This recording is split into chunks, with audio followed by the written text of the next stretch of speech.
When my own son forgot my birthday, I smiled. But inside, something quietly broke. I spent years giving them everything. My love, my life, and suddenly I was invisible in my own home. The house was full, yet my place felt empty.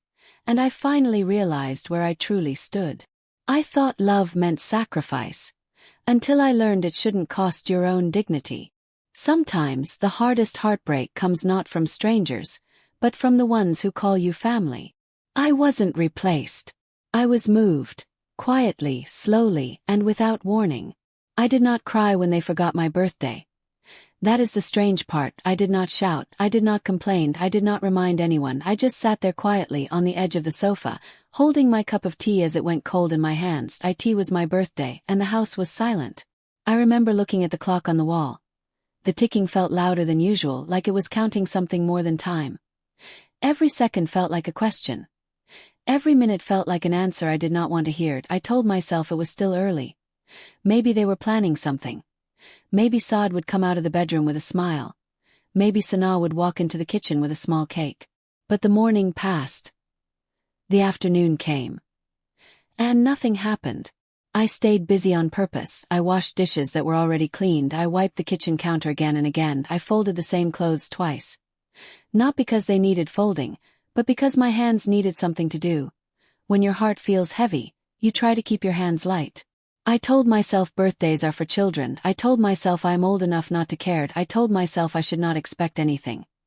But the truth is, no matter how old a mother gets, her heart still waits. It waits quietly. It waits without asking. This was not just any birthday. This was the first one after Saad got married. The first one after Sana came into our home as my daughter-in-law. The first one after my life changed in ways I did not yet understand. I remember the sound of the bedroom door opening. My heart lifted for a moment. I heard footsteps. Saad walked past me, phone in his hand, eyes on the screen. He did not look at me. "Good morning, Mom," he said softly without stopping. "Good morning," I replied, smiling automatically. That smile came easily. It always does. Mothers learn to smile even when their hearts are tired. But inside, something small cracked. Sana came out a little later. She was dressed nicely. Fixing her hair as she walked, she nodded at me politely. "Assalamu alaikum," she said. "Walaikum salam," I replied. She went straight to the kitchen, busy with her own thoughts. No pause, no warmth, no sign that this day was any different from the others. I sat there and told myself again, maybe later. Maybe they planned to surprise me. Maybe they wanted to wait until evening. Hope can be very patient when it does not want to face the truth. I thought about other birthdays. Birthdays from long ago. I remembered when Saad was a little boy, how he would wake me up early, hiding something behind his back. How he would smile proudly and say, "Mom, close your eyes." How his handmade cards were crooked and colorful. How he would hug me tightly, as if afraid I might disappear. Back then, I was the center of his world. Back then, my birthday felt like a celebration of love, not just a date. Now, I was sitting quietly in the same house, feeling like a visitor. The television was on, but I was not watching it. My eyes were open, but my mind was far away. I was listening to the sounds of the house. Plates clinking, water running, doors opening and closing. Life was moving forward, just not with me in it. I looked at my phone once. No messages, no missed calls. Not even from relatives. I wondered if Facebook would remind anyone. Then I felt ashamed for even thinking that. I told myself, do not expect. Expectations hurt more than silence. Around noon, Sana left the house. She said she had some errands to run. Saad left shortly after, saying he had work. "Will you be okay alone, Mom?" he asked, already reaching for his keys. "Yes, son," I said. "I am always okay." Those words came out so easily that I have been saying them my whole life. The door closed behind them. The sound echoed in the hallway.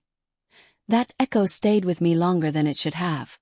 I walked into the kitchen slowly. I opened the fridge. There was no cake, no sweets, no sign that this day mattered to anyone else. I laughed quietly to myself. Not because it was funny, but because sometimes laughing feels safer than crying. I made myself a simple lunch. Rice and lentils. The kind of meal you eat when you do not want to taste anything. I ate alone at the dining table. The same table where I once served my family with love. The same table where laughter used to live. Now it felt too big for just one person. As I ate, memories kept coming without permission. I remembered the day Saad was born. How I held him for the first time. How I promised myself I would never let him feel alone in this world. Kept that promise. Every day, every night. But somewhere along the way, I forgot to make the same promise to myself. The afternoon light came through the window. Dust floated in the air, glowing softly. It was beautiful and painful. I sat near the window and watched people outside. Children playing. Neighbors talking. Life continuing. I wondered if anyone knew it was my birthday. Then I wondered why that thought mattered so much. Around evening, Saad and Sana returned. They looked tired, busy. Wrapped in their own world. "Mom, what's for dinner?" Saad asked casually. "I will make something," I said. Sana glanced at the clock. "We should eat early," she said. He nodded. Not once did anyone mention the date. Not once did anyone look at me differently. Not once did anyone say my name with extra warmth. That was the moment something shifted inside me. Not loudly. Not dramatically. Just quietly. I realized this was not about a birthday. This was about my place. I had slowly moved from being the center of this home to standing at its edges. From being needed to being expected to manage on my own. From being remembered to being assumed. After dinner, I washed the dishes. Sana went to the bedroom. Saad followed her. I stayed back, wiping the counter slowly. I touched the calendar hanging on the wall. My birthday was marked there in my own handwriting. I stared at it for a long time. Then I whispered, "It's okay." But my voice trembled. That night I lay in bed staring at the ceiling. The house was quiet. Too quiet. I thought about all the years I had given. All the sacrifices I never talked about. All the times I put myself last without thinking twice. I did not feel angry, that I felt invisible. And that feeling hurt more than anger ever could. As sleep finally came, one thought stayed with me, heavy and clear. If they could forget my birthday so easily, what else had they already forgotten about me? I was not always invisible in my own home. There was a time when this house felt like it breathed with me. Every corner carried my voice. Every wall knew my footsteps. I did not need to announce myself. I belonged here without trying. This house was built with simple dreams, a safe place, a quiet place, a place where my son could grow without fear. Saad was my whole world. From the day he was born, my life quietly shaped itself around him. I woke up thinking of him. I went to sleep worrying about him. Every decision I made had his name hidden inside it. His father passed away when Saad was still young. Too young to understand loss. Old enough to feel its emptiness. From that day on, I became both mother and father. I learned to be strong without showing it. I learned to smile even when my heart was tired. I learned to carry grief like a folded cloth, neat and unseen. Saad grew up watching me do everything alone. Cooking. Cleaning. Working. Praying. Crying silently at night. I never told him how hard it was. I did not want my pain to become his burden. I wanted his childhood to feel light. And for many years it was. Saad was a gentle boy. Quiet. Respectful. He would sit beside me while I cooked, asking small questions. He would wait for me before eating. He would check if I had taken my medicine. People used to say, "You are lucky. Your son is very caring." Believed that too. As he grew older, life changed its pace. School became college. College became work. Responsibilities replaced innocence. Still he stayed close. Not physically always, but emotionally. He would call during the day. He would ask if I needed anything. I felt secure in that bond. I thought it was strong enough to last forever. Then Sana came into his life. I still remember the first time Saad mentioned her name. He was nervous. His voice softer than usual. "Mom," he said, "there is someone I want you to meet." I did not ask too many questions. A mother knows when a moment matters. When Sana came to our home for the first time, I tried my best to welcome her with an open heart. She was polite, well-spoken, modern. She smiled, but her eyes stayed cautious. like someone entering a space they were not sure belonged to them. I told myself this was normal. Every new beginning needs patience. The marriage happened quietly. Simple ceremonies. Few guests. I handled everything with care. I gave her my son with love. And I gave her this house with trust. After marriage, Sana moved in with us first. I tried to step back. I did not want to interfere. I wanted her to feel comfortable. I told myself, this is her home now too. But stepping back slowly became stepping aside. I noticed small changes. Nothing dramatic. Nothing loud. Dinner times shifted. Conversations shortened. Decisions were made without asking me. If I offered help, Sana would say, "It's okay, Mom. I'll manage." Her words were polite. But something in her tone built a quiet wall. Saad started spending more time in their room. Their door stayed closed more often. I told myself this was normal too. New marriages need space. Still, the house felt different. Like furniture had been moved without telling me. I tried to adjust. I really did. I changed my routines. I changed my expectations. I even changed the way I spoke. I spoke less. I listened more. I told myself this was maturity. That this was what good mothers do. But deep inside, a small fear began to grow. A fear I did not want to name. Sana had her own ways. Her own ideas of running a home. Her own rhythm. Sometimes I felt like a guest watching someone else live my life. If I suggested something, Sana would nod but rarely follow it. If I corrected something, Saad would gently say, "Mom, it's okay. Times have changed." Those words stayed with me. Times have changed. I wondered if that meant I had not. I began eating alone more often. Not because they told me to, but because it felt easier than forcing myself into their space. I stayed in my room longer. I prayed longer. I talked to myself more. This house, once full of noise, now spoke in whispers. Still, I never complained. Not once. I believed silence would protect my dignity. I believed patience would protect my relationships. And then came my birthday. I did not expect a party. I did not expect gifts. I only expected remembrance. Just a simple, "Mom, happy birthday." That was all. But when that did not come, something inside me finally stopped pretending. That day did not hurt because it was forgotten. It hurt because it confirmed what I had been feeling for months. That I was slowly becoming background noise. That my presence was no longer essential. That I existed more as a responsibility than a person. That night as I lay in bed, I did not cry. I just stared at the ceiling. I asked myself a question I had been avoiding. When did I stop being important in my own home? And for the first time I allowed myself to listen to the answer. After my birthday passed, nothing changed on the outside.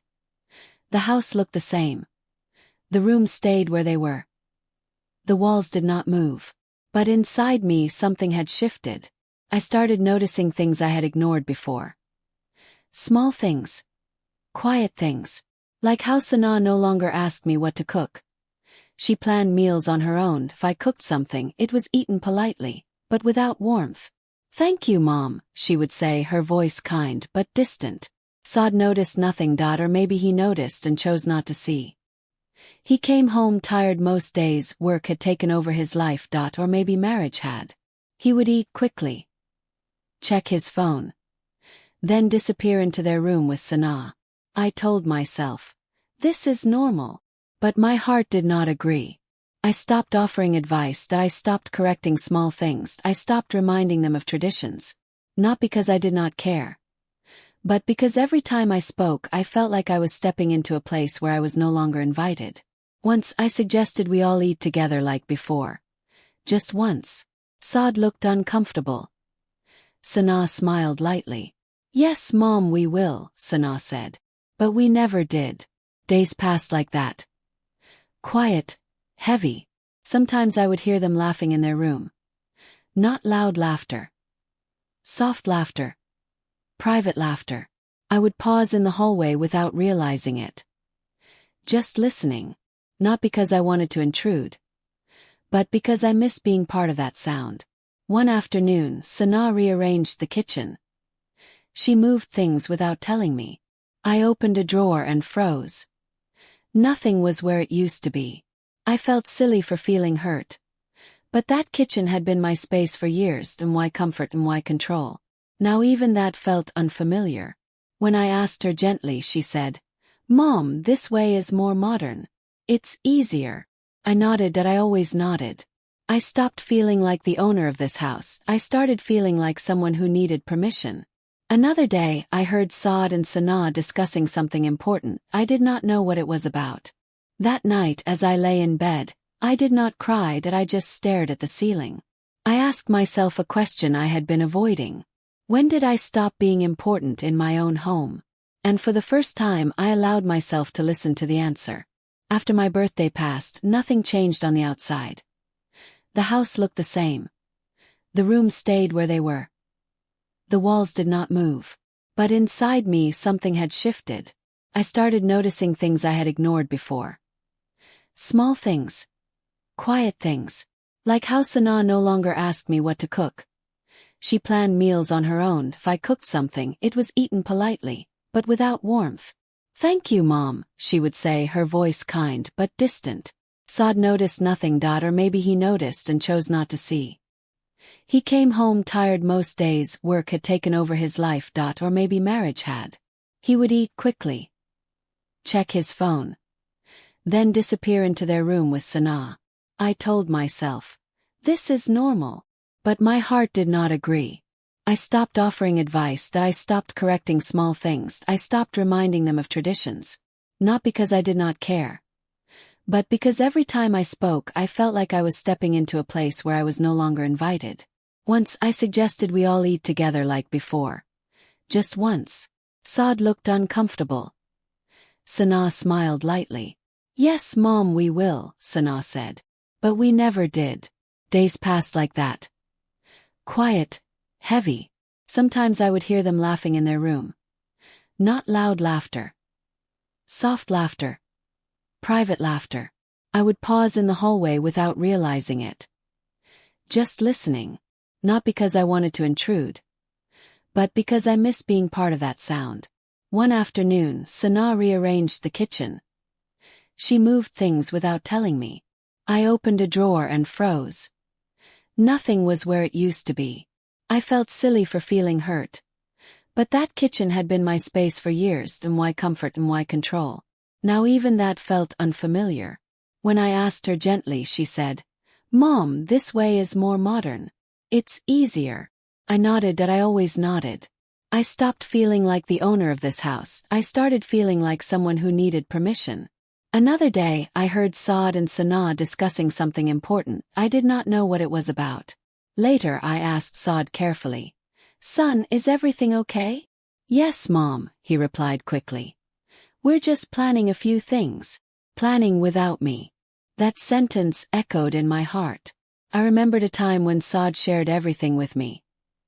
Every decision. Every worry. Now I was the last to know. Sometimes Sanaa would go out without telling me. Sometimes she would return late. I never questioned her. I did not want to be that mother-in-law. But silence has a way of growing heavy. One evening I waited for them to come home for dinner. The food got cold. The rice dried out. They came late. Already ate outside. "Oh, we forgot to tell you," Saad said. Forgot. That word again. I smiled that I always smiled. "It's okay," I said. "It happens." But that night, I threw the food away quietly. Each spoonful felt like a small rejection. I began eating earlier. Alone. Not because they asked me to, but because it hurt less that way. I spent more time in my room. That I kept myself busy with prayer. With old photos. With memories. I found an old picture of Saad as a child. He was holding my finger tightly, afraid to let go. I stared at that picture for a long time. When did he stop needing my hand? One day, Sanaa invited some friends over. I was not told in advance. I stayed in my room, listening to voices I did not recognize. Laughter filled the house. Music played softly. I felt like a stranger in my own home. Later, Sanaa knocked on my door. "Mom, do you want tea?" she asked politely. I almost cried at that small gesture. Not because it was big, but because it was rare. Yes, I said softly. She brought the tea and left quickly. That was it. I noticed Saad correcting me sometimes. Not harshly. Just gently. Mom, Sana prefers it this way. Mom, let Sana handle this. Each sentence pushed me one step further away. I wanted to tell him I was not trying to control, I just wanted to belong. But I stayed quiet. I feared if I spoke, I would lose even the little space I still had. At night, I would lie awake listening to the house. The same house that once echoed with my voice. Now, it echoed with silence. I began questioning myself. Was I too sensitive? Was I imagining things? Maybe I expected too much. But then I remembered my birthday again. How easily it was forgotten. That memory returned often, like a reminder, like a warning. One afternoon I heard Sana talking to Saad in a low voice. I could not hear everything. Only pieces. She doesn't need to worry about that. We should decide ourselves. They stopped talking when they saw me. That pause hurt more than words. I started feeling like a burden. Like my presence made things complicated. I stopped asking questions, that I stopped offering opinions. I became smaller, quieter. And still the distance grew. One day Saad said something without thinking. Something small. Mom, you don't need to wait for us anymore. Do your own thing. He meant it kindly, that I know he did. But my heart heard something else. You are no longer part of us. That night I cried silently into my pillow. Not loudly. Not dramatically. Just quietly. Because quiet pain feels safer. I realized then that this was not about Sana alone. And not about Saad alone. It was about change. And how change slowly pushes some people into the shadows. I was not angry with them, that I was heartbroken for myself. I had given my whole life to this home. And now I was learning how easily someone can fade without leaving the room. The conflict was not loud, it did not explode. It grew silently. Like a crack in a wall you only notice when it's too late. And deep inside, I knew something was coming. Something that would force me to finally face the truth I had been avoiding. The day everything changed did not arrive with noise, it did not come with shouting or tears, it came quietly, like all the other days that had slowly pushed me aside. That morning I woke up before far prayer. The house was still asleep. The kind of silence that feels heavy, not peaceful. I sat on my prayer mat longer than usual. Not asking for anything special. Just asking for strength. I remember thinking maybe today will be different. I did not know why that thought came, it just did. Later that day, Sana was busy on her phone. Saad was getting ready to go out. They looked excited, dressed nicely. Are you going somewhere? Asked gently. Saad hesitated for a moment, then he said, Yes, Mom. Just a small dinner. With friends? Asked. Yes, Sana replied quickly. Just friends. I nodded, that I always nodded. As they were leaving I said softly, Should I make dinner for myself, or will you be back early? Saad glanced at Sana. Then back at me. We might be late, he said.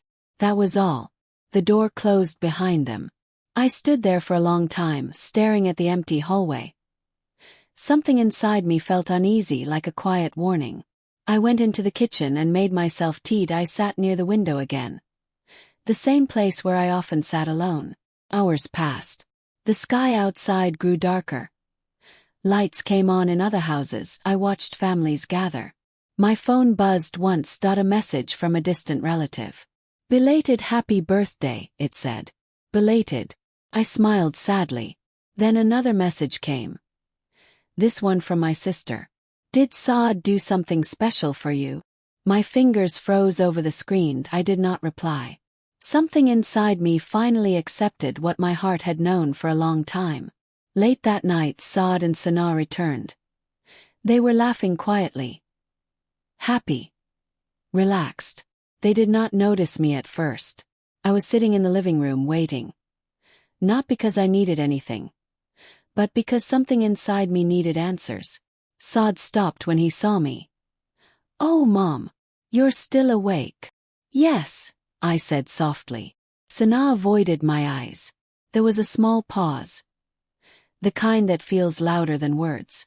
Then Saad spoke again. "Mom, we had dinner at a restaurant." He nodded. "It was Sana's friend's birthday," he added. That was the moment. Not dramatic. Not explosive. Just a quiet, sharp realization. They remembered someone else's birthday. Planned for it. Dressed up for it. Went out for it. But forgot mine. I felt something break inside my chest. Not loudly. Not painfully. Just completely. I looked at Saad. Really looked at him. The boy I raised. The man standing in front of me. "Son," I said slowly, "do you remember what day it was yesterday?" He frowned slightly, thinking. Sana's face changed. Just a little. Then Saad's eyes widened. "Mom," he said. He stopped. The silence stretched between us. Sana spoke softly. "Oh, was it your birthday?" Her voice was not cruel. Just surprised. That surprise hurt more than anger ever could. "Yes," I said. Saad looked shocked. Guilty, confused. "Mom, I'm so sorry," he said quickly. "I didn't realize. Work has been so busy." "Busy," Sana added. "I thought you don't really celebrate birthdays." I smiled, a small, tired smile. "You're right," I said. "I don't celebrate." But what I did not say was, I still feel. I stood up slowly. My knees felt weak. "It's okay," I said. "Please don't worry." That night, I went to my room and closed the door. I sat on the bed and stared at the wall. I did not cry. I felt empty. For the first time, I allowed myself to say the truth inside my heart.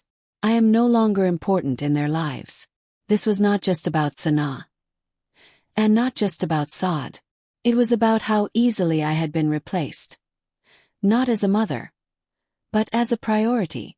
The next few days passed strangely. Saad tried to be extra kind.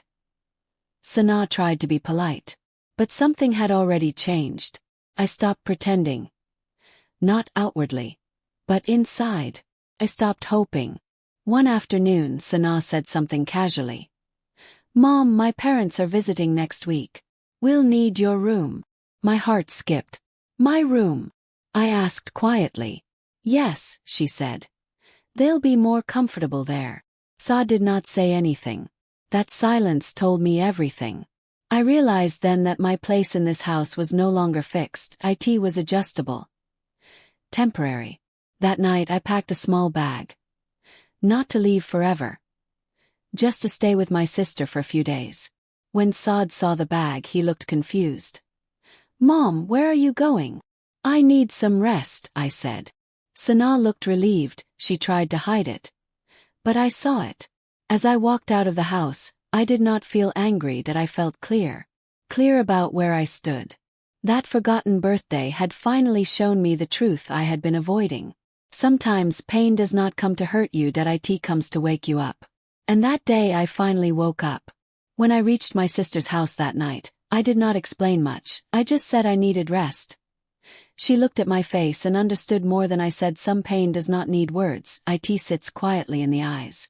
That night, lying on a different bed, I felt something strange. Not relief. Not sadness. Just awareness. For the first time in many months, I was not waiting for anyone. Not waiting for footsteps. Not waiting for voices. Not waiting to be included. The silence felt different here. It did not feel like rejection. It felt neutral. I stared at the ceiling and let my thoughts move freely. I replayed moments from the past year. Small moments I had ignored. The time Sana spoke over me. The time Saad avoided my eyes. The times decisions were made without me. None of it felt shocking anymore. It felt clear. In the morning, Saad called. His voice was careful. "Mom, are you okay?" "Yes," I said. And for once I meant it. "You didn't have to leave," he said. I paused before answering. "I didn't leave," I replied softly. "I just stepped away." There was silence on the line. That silence told me he finally understood something had shifted. Over the next few days, I stayed with my sister. I helped her in the kitchen. I prayed. I rested. No one asked me to change. No one corrected me. No one ignored me either. I realized how tense I had been in my own home. How careful with my words. How small I had made myself. One evening, my sister asked gently, "Did something happen?" I told her about the birthday. Not dramatically. Just as a fact. She listened quietly. Then she said something simple. "Sometimes people don't mean to hurt us. But that doesn't mean we aren't hurt." That sentence stayed with me. A few days later, Sana called. Her voice was polite. Controlled. "Mom, when are you coming back?" I asked her something instead. "Why do you want me back?" She hesitated. "Because this is your home," she said. Closed my eyes. I realized then that home is not just walls. It is how safe you feel inside them. "I will come back soon," I said. "But some things need to change." She did not ask what. When I returned, the house looked the same. But I did not feel the same. I did not rush to the kitchen. I did not ask what they needed. I moved slowly, calmly. That night I sat with Saad alone. Just me and him. "Son," I said, "I don't want to compete with your wife. I just don't want to disappear." His eyes filled with tears. "I didn't realize," he said. I believed him. And yet, I knew realization does not always mean change. That was the real turning point. Not the forgotten birthday. Not the dinner. Not the room. It was this understanding. I could no longer live on hope alone, that I had to protect my dignity. And that decision quietly changed everything. After that conversation with Saad, nothing changed overnight. And honestly, I did not expect it to. Real change does not arrive suddenly. It comes slowly, like light returning after a long winter. But something inside me had already changed. And that mattered more than anything else. For the first time in a long while, I stopped measuring my worth by how much I was needed. I stopped waiting for validation that might never come. I stopped shaping my days around other people's comfort. I began shaping them around my own peace. I woke up early every morning. Not because I had to, but because I wanted to. I prayed slowly, without rushing, without worrying who was awake or asleep. I started taking care of myself again. Small things. Simple things. I drank my tea while it was still warm. I sat near the window without guilt. I rested when my body asked me to. These were small acts. But for me they felt powerful. Saad noticed first. "Mom, are you feeling okay?" he asked one morning. "Yes," I replied. And again I meant it. I was no longer pretending. Sana noticed too. She watched me carefully as if trying to understand what had changed. I did not confront her. I did not accuse her. I simply stopped trying to please her. If she cooked, I thanked her. If she didn't, I cooked for myself. If they went out, I wished them well. I did not wait. That was the hardest habit to break. Waiting. Waiting to be included. Waiting to be remembered. Waiting to matter. One evening, Sana came into my room. She stood at the door for a moment before speaking. "Mom," she said softly, "did I hurt you?" I looked at her carefully. Not with anger. Not with blame. Just honesty. "Yes," I said. "But not on purpose." She looked down. "I didn't know," she whispered. "I know," I replied. "And that is the problem." She was quiet. I continued gently. "When someone forgets you without meaning to, it still hurts." She nodded slowly. "I thought you were strong," she said. "I thought you didn't need much." I smiled sadly. "That's what happens when women stay quiet for too long," I said. "People forget they feel too." That conversation did not fix everything. But it softened something between us. And sometimes softness is the beginning of healing. Saad tried harder after that. He checked on me more often. He asked my opinion sometimes. But I no longer depended on it. That was the biggest change. I learned something important during those weeks. Love feels different when it is chosen, not begged for. I began visiting my sister more often, I reconnected with old friends, I allowed my world to grow beyond one house. And slowly, the house stopped feeling like a prison. One day, Saad surprised me. He brought home a small cake. "Mom," he said shyly, "I know it's late, but happy birthday." I looked at the cake, then at him. My heart felt full. Not because of the cake, but because I no longer needed it. "Thank you," I said sincerely. That night, we sat together quietly, no big celebration, no forced happiness. Just presence. And that was enough. I forgave them. Not because they were perfect, but because I did not want to carry bitterness anymore. Forgiveness is not forgetting, it is choosing peace over pain. I also forgave myself. For staying silent too long. For shrinking myself. For believing my worth depended on sacrifice. I learned that mothers do not stop being people after their children grow up. They just forget to remind the world sometimes. And now, I remind myself every day. I'm still a mother. But I am also a woman, a human being. Someone who deserves to be seen. That realization healed me more than any apology ever could. As days passed, I began to understand something very important. Healing does not always come from other people changing, sometimes it comes from us changing how we stand inside our own lives. I stopped explaining myself, I stopped justifying my feelings, I stopped apologizing for taking up space.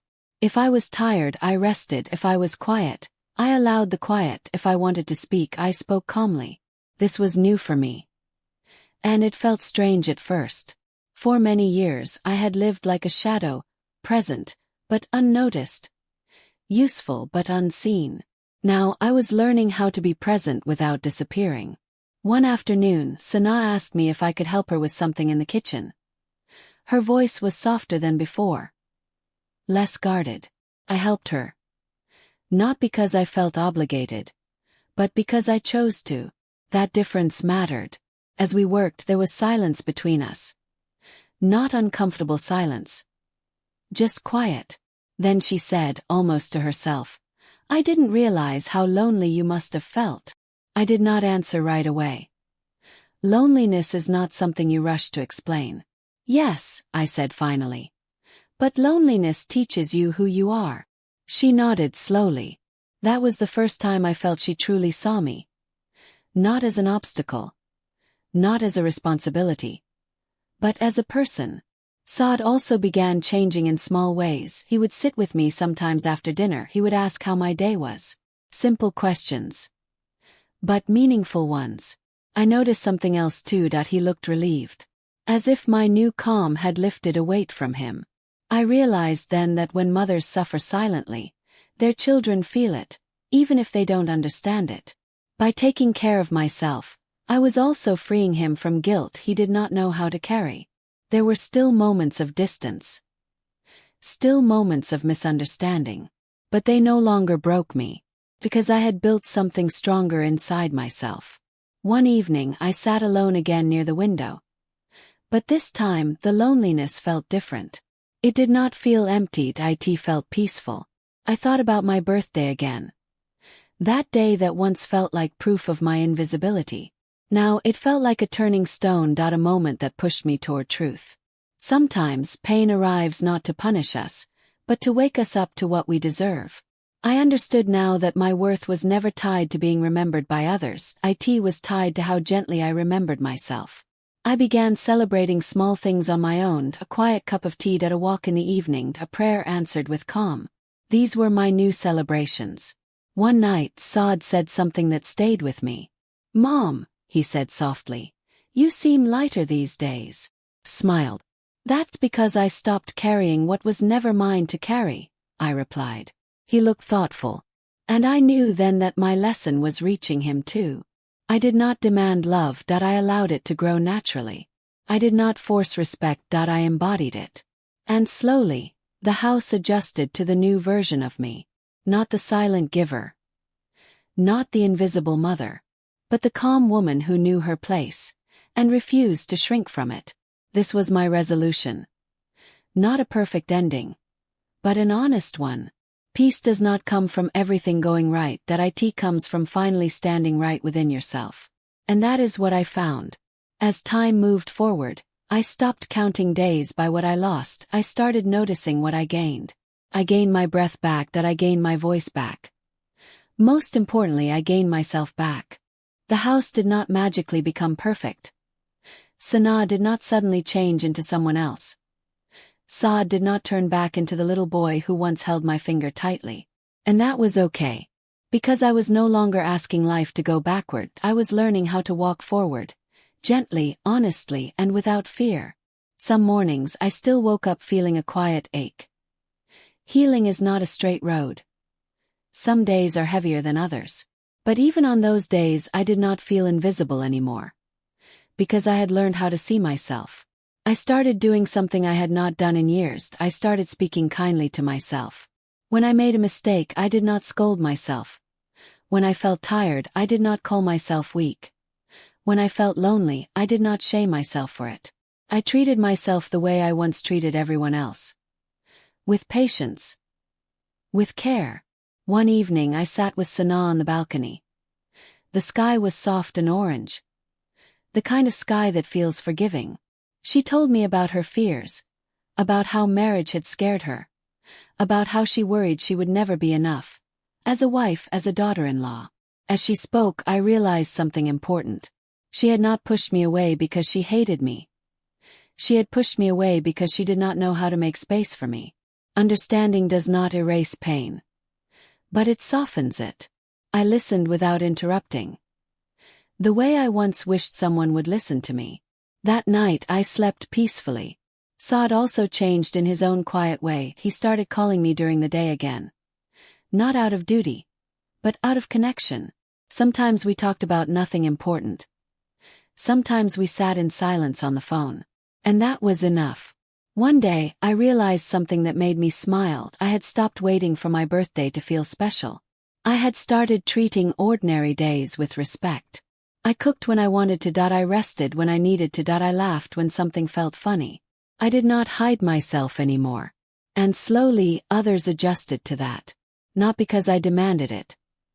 But because confidence teaches people how to treat you. There came a moment when Sanaa said something that surprised me. "Mom," she said one afternoon, "I hope I can become like you one day." I looked at her carefully. "Like me?" I asked. "Yes," she said.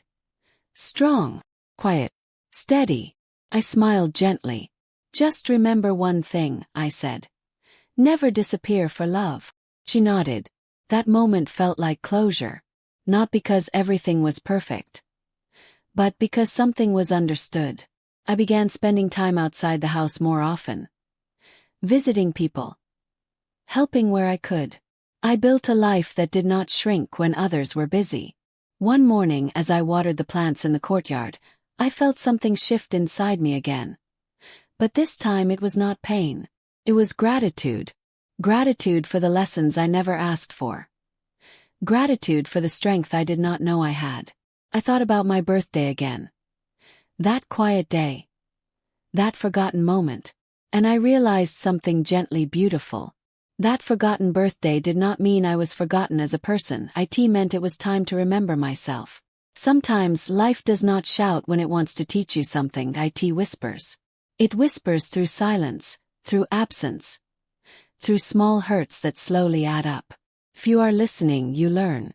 I learned that mothers are allowed to take up space. That love does not require self-erasure. That dignity is not something others give you. It is something you choose to protect. Today, when I sit in this house, I no longer feel like a guest. Not because everything changed outside, but because something changed within me. I know where I stand now. I stand in my truth, that I stand in my worth, that I stand without fear of being forgotten.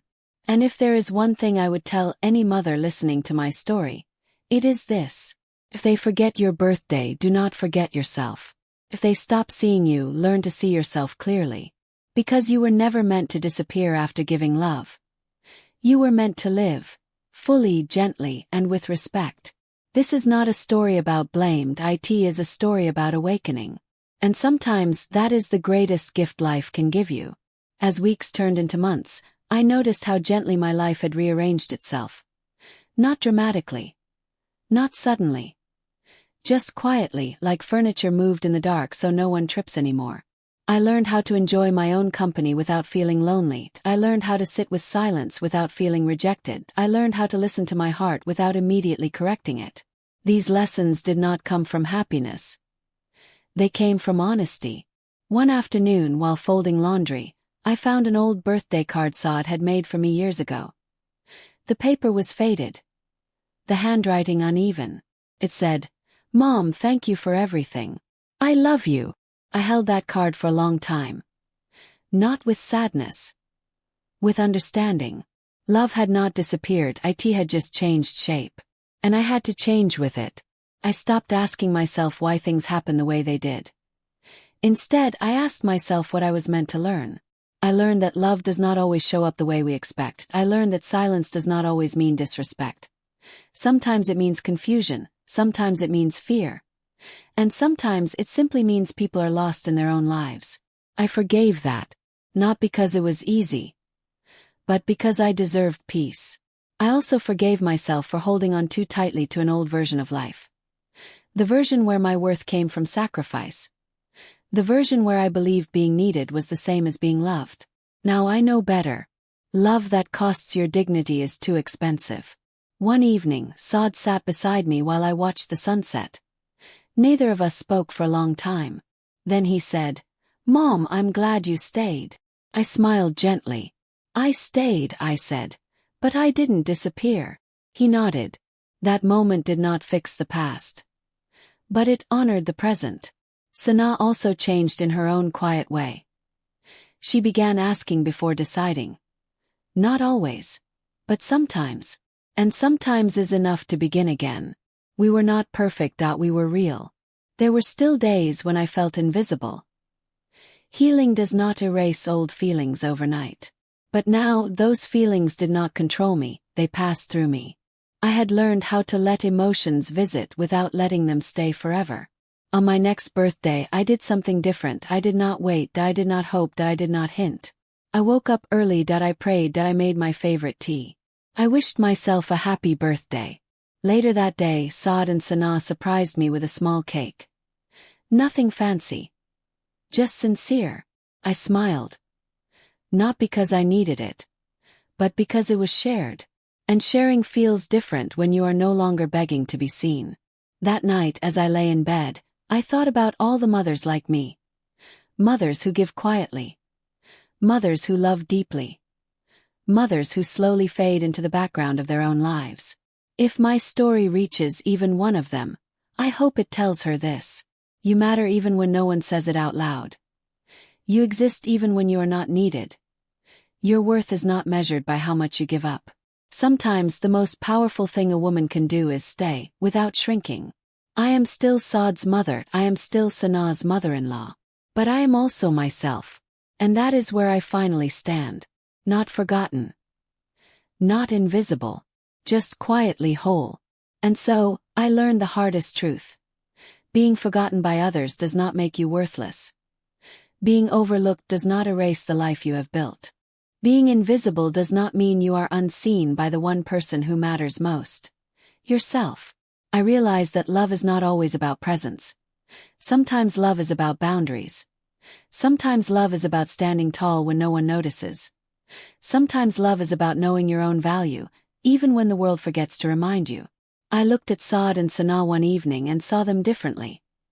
Not as my child and my daughter-in-law, but as human beings learning alongside me, flawed, imperfect, growing. And I understood this.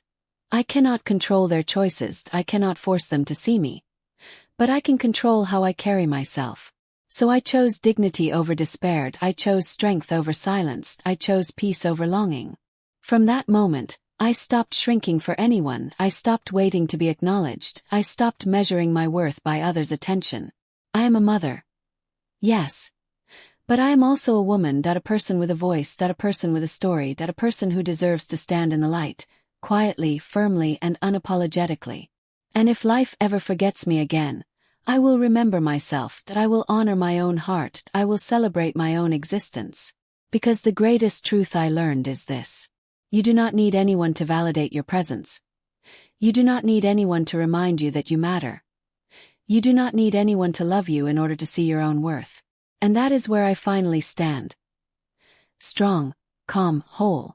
I have been invisible, that I have been forgotten. But I am no longer silent. I will no longer wait in the shadows. I will no longer hide my light, that I will no longer shrink for love or for fear. I am here, that I exist, that I matter. And that is enough. Sometimes life does not give you apologies. Sometimes life does not fix everything. But it gives you clarity, it gives you strength, it gives you yourself. And that is the most powerful gift of all.